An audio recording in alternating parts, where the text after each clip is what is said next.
What is good? So I figure that I need to get better at talking on camera. So here I am recording myself doing absolutely fucking nothing in Medellin. We got some blueberries that I'm fucking around with. Spilling water everywhere.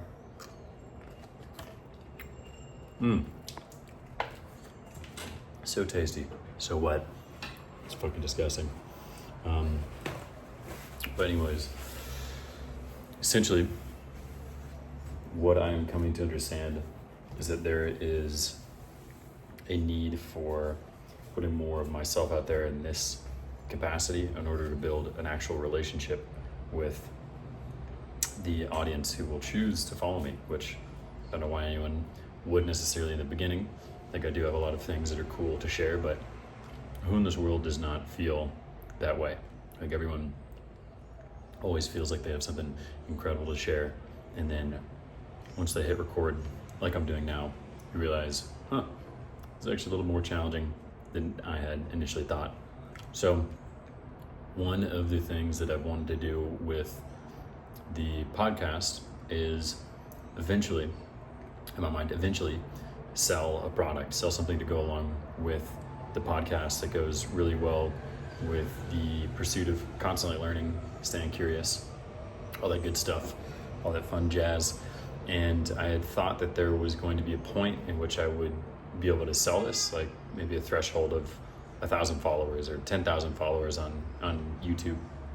Essentially that first metric was because when you have the 1,000 followers and then the 4,000 watch hours with that, you get monetized. And so I was like, okay, cool. I can get to this initial metric or this initial milestone, start making money off these videos, and then get into launching this product. But as I've come to realize, and it's just been within the past couple days, and there was a thought about this a month ago or two when I was really, really early in the start, but after having done this obsessively, probably about 4 months, is now I'm realizing that the relationship that I am seeking to build in order to sell a product, in order to build trust with the people who, again, are choosing to watch me, is one that I need to establish as I'm going to be building this thing, and to just do it now, not to wait for any milestone to get to, because it's fictional, it'll never come. So what I'm hoping to do from this video and from these videos is talk about the strategy that I have in place for building the podcast, how the strategies I have for growing the following, growing the subscriber base, and then the specific thing that it is that I want to sell, which enough of me saying I want to sell a product, blah, blah, blah, blah, blah. What I want to do is I want to sell a journal. I have a huge affinity and love for journals. Excuse me. I'll show you real quick the ones I have. Let me show you where I'm at as well. Oh, I can't switch this. I'm using a gimbal stabilizer thing.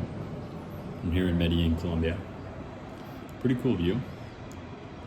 Colombia is an amazing city where you have so much greenery built in as a part of the city.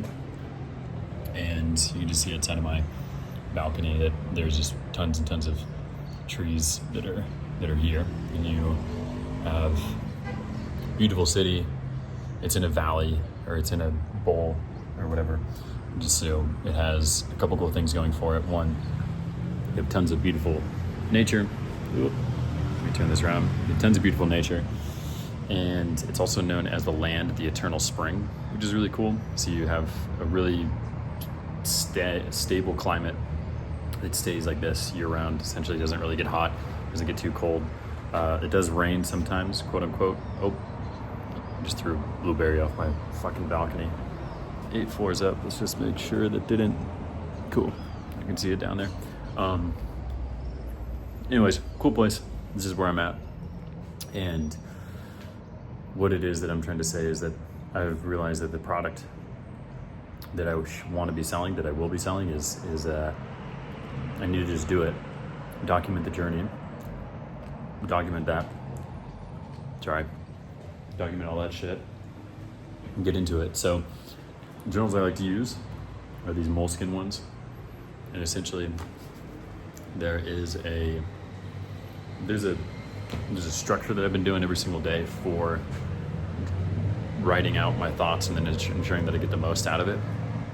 I borrowed it from Andrew Huberman, but then combined it with another form of thinking, and then there's this other form of thinking that I've adopted and use essentially maybe once every 2 or 3 months, but it looks at challenging moments within one's life and then gives you an actual framework on how to go through them. So I want to build a journal that is based off of those 3 different components, batch it into one, and then make sure that it's high quality paper, high quality binding and cover, just because those are all things that I really appreciate. And then the other thing is that when you sit down and write, you make it something sacred. This is, I think, where you get the most amount of value from it. And yeah, so essentially that's where I've landed, where I'm at here. And I think some of the cool strategies that I could talk about of how I'm thinking of building this is similar to how I am seeking to build the podcast. You'll see my messy bed in the background, but fucking deal with it. Let's see, let me frame this thing. Here we go. So the way I'm seeing the growth of the podcast is that I need to be talking with people who I'm very interested in, and then 2, I should be talking with folks who have a pre-established following and that also have legitimacy in whatever market or whatever industry that they're in. So the people who I've spoken to are fitness influencers. Louis Armstrong, the first guy, absolute legend for coming on and kickstarting this thing with me. Really cool. Travel bloggers, Harry Jaggard, Luke Dumont, Kieran Brown, Matt Candy, who I've just recently recorded an episode with, and breathwork practitioners. So anyways, people who have a following and who have actually done something so that their voice is a legitimate authority. And then splitting those 2 groups into 2 different categories. So folks like Louis Armstrong, or the episode that I'm about to release, which is with Matt Miller, who's a day trader. They have a pretty large following, but less in comparison to Matt Candy, Harry Jaggard, Luke Dumont, those guys who have a really, really huge breadth. The difference between the 2 is that the smaller following here, it's Louis and Matt. They have a much denser following, so whatever it is that they produce, their audience will consume with fervor. They'll eat it up. And then whatever it is with Luke and Harry and Mac is that they have such a broad audience, but it's so expansive. It's literally millions of people worldwide. They might not necessarily want to listen or watch to a podcast that they put out. They more so enjoy what it is that what they do when they're visiting their country. And so 2 different types of audience, both are very valuable for their own respect, and then both help me reach a metric. And then of course, each of those different categories, all those people are very fucking interesting, fun to talk to, and have incredible life experience that is a lot to learn from. So talking with folks who have a really tight following to help boost both follower count and for boosting the watch time more so, I think is most important. So when I put out a video with Louis, in comparison to others, Louis' audience consumed hundreds of hours of his of the podcast that I put out, whereas in comparison, Luke's audience had pretty good amount of views, but less of an hour's watched time. And so that's kind of my theory on how it will go. Of course, things could go different, and I'm learning as I go, but that's the initial thought of how those both could be beneficial towards the pod. And of course, with both of those, as I'm speaking with these people, I would be launching a product, which is a journal. The ethos is to never stop learning. It's a gift that I could be giving to folks. And so this isn't the actual journal. Hopefully this is something that it is similar to this, but I need to actually source the product and then come up with a couple MVPs, or one MVP, to be able to get in front of people to see if it actually is worth buying. And then if the initial design, which it's not going to go well, of course, that's just something that you need to understand, is that the first product that you put out is going to be received probably poorly by most folks if they're honest, and it's not going to be what you end up landing on.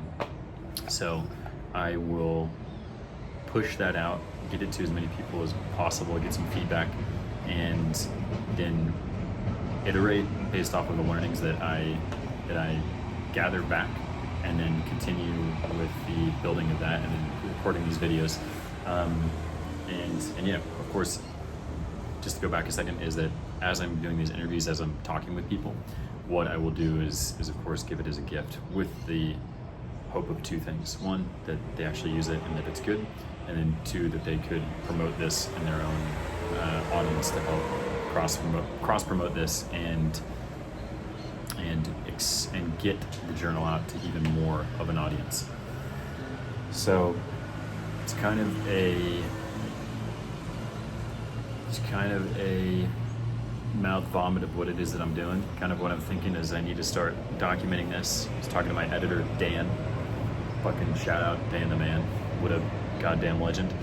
And we were just saying, how is it that I start to build a personal relationship with people that would actually make them want to follow? Is creating videos like this, creating things that document, okay, behind the scenes, what's it like to build a podcast, how much thought goes into place, like the Notion documents that I put into place, the research that I do beforehand, blah, blah, blah, blah, blah. So I'll get into that, I'll make some videos there.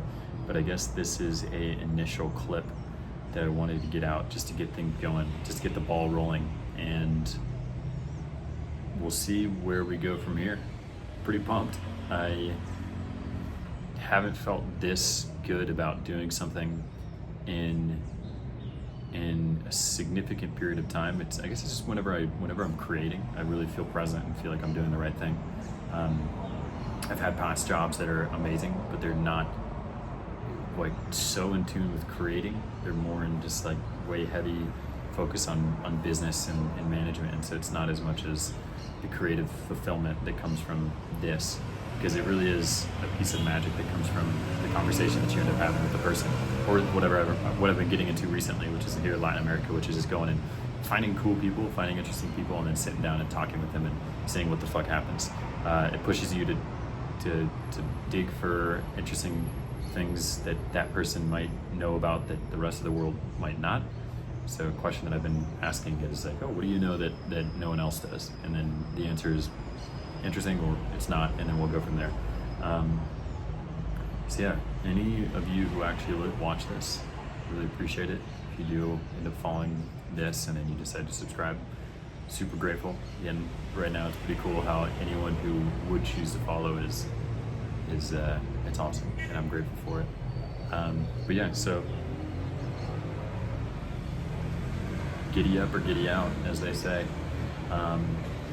We'll catch you next time, and never stop learning.